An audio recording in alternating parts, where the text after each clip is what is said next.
بسم اللہ الرحمن الرحیم۔ ایک دیہاتی تمام بن سلبہ رسول کریم صلی اللہ علیہ وآلہ وسلم کی خدمت میں اس حال میں حاضر ہوئے کہ ان کے سر کے بال پراندہ تھے، اور عرض کیا یا رسول اللہ، مجھے بتائیے کہ اللہ تعالیٰ نے مجھ پر کتنی نمازیں فرض کی ہیں؟ حضرت صلی اللہ علیہ وآلہ وسلم نے فرمایا، 5 وقت کی نمازیں، سوائے ان نمازوں کے جو تم نفلی پڑھو۔ اس نے کہا، مجھے بتائیے کہ اللہ تعالیٰ نے کتنے روزے فرض کیے ہیں؟ حضرت صلی اللہ علیہ وآلہ وسلم نے فرمایا، رمضان کے مہینے کے روزے، سوائے ان کے جو تم نفلی رکھو۔ اس نے پوچھا، مجھے بتائیے کہ اللہ تعالیٰ نے زکوٰۃ کتنی فرض کی ہے؟ بیان کیا۔ اس پر حضرت صلی اللہ علیہ وآلہ وسلم نے زکوٰۃ کے مسائل بیان کیے۔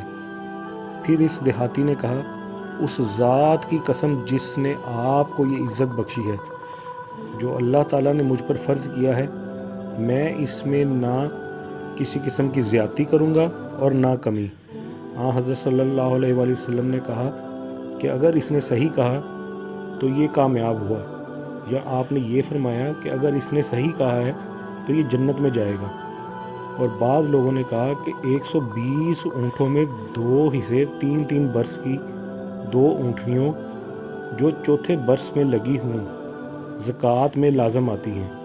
پس مگر کسی نے ان اونٹوں کو عمدن تلف کر ڈالا، مثلاً ذبح کر دیا، اور کوئی ہیلا کیا، تو اس کے اوپر سے زکوٰۃ ساقط ہو گئی۔ صحیح بخاری۔ بسم اللہ الرحمن الرحیم۔ رسول اللہ صلی اللہ علیہ وآلہ وسلم نے فرمایا، جانوروں کے مالک جنہوں نے ان کا شرعی حق ادا نہیں کیا ہوگا، قیامت کے دن ان پر وہ جانور غالب کر دیے جائیں گے، اور وہ اپنے گروں سے اس کے چہرے کو نوچیں گے۔ اور بعض لوگوں نے یہ کہہ دیا کہ اگر ایک شخص کے پاس اونٹ ہیں اور اسے خطرہ ہے کہ زکوٰۃ اس پر واجب ہو جائے گی، اور اس لیے وہ کسی دن زکوٰۃ سے بچنے کے لیے ہیلے کے طور پر اسی جیسے اونٹ، بکری یا گائیں درہم کے بدلے میں بیچ دے، تو اس پر کوئی زکوٰۃ نہیں۔ اور پھر اس کا یہ بھی کہنا ہے کہ اگر وہ اپنے اونٹ کی زکوٰۃ سال پورا ہونے سے 1 دن یا 1 سال پہلے دے دے تو زکوٰۃ ادا ہو جاتی ہے۔ صحیح بخاری 6958۔ بسم اللہ الرحمن الرحیم۔ سعد بن عبادہ انصاری رضی اللہ عنہ نے رسول اللہ صلی اللہ علیہ وآلہ وسلم سے ایک نظر کے بارے میں سوال کیا جو ان کی والدہ پر تھی، اور ان کی وفات نظر پوری کرنے سے پہلے ہی ہو گئی تھی۔ حضرت صلی اللہ علیہ وآلہ وسلم نے فرمایا کہ تو ان کی طرف سے پوری کر۔ اس کے باوجود بعض لوگ یہ کہتے ہیں کہ جب اونٹ کی تعداد 20 ہو جائے تو اس میں 4 بکریاں لازم ہیں۔ پس اگر سال پورا ہونے سے پہلے اونٹ کو ہبہ کر دیا جائے یا بیچ دیا جائے زکوٰۃ سے بچنے یا ہیلے کے طور پر، تو زکوٰۃ اس پر ختم ہو جائے گی، تو اس پر کوئی چیز واجب نہ ہوگی۔ یہی حال اس صورت میں ہے کہ اگر اس نے ضائع کر دیا اور پھر مر گیا تو اس کے مال پر کچھ واجب نہیں ہوگا۔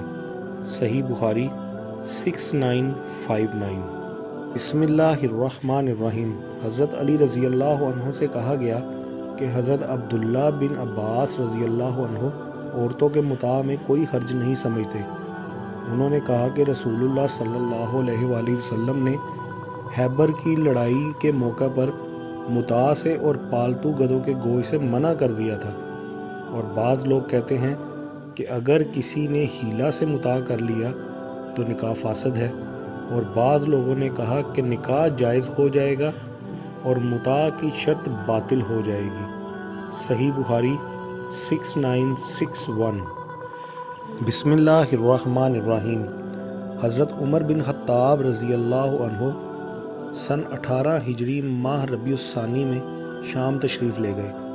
جب مقام سرگ پر پہنچے تو ان کو یہ خبر ملی کہ شام وبائی بیماری کی لپیٹ میں ہے۔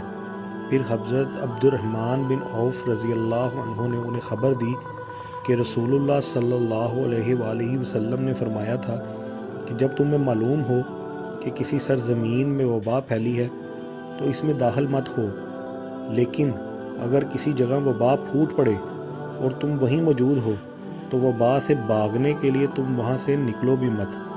چنانچہ عمر رضی اللہ عنہ مقام سرگ سے واپس آ گئے، اور ابن شہاب سے روایت ہے ان سے سالم بن عبداللہ نے کہ حضرت عمر رضی اللہ عنہ حضرت عبد الرحمن بن عوف رضی اللہ عنہ کی حدیث سن کر واپس ہو گئے تھے۔ صحیح بخاری 6973۔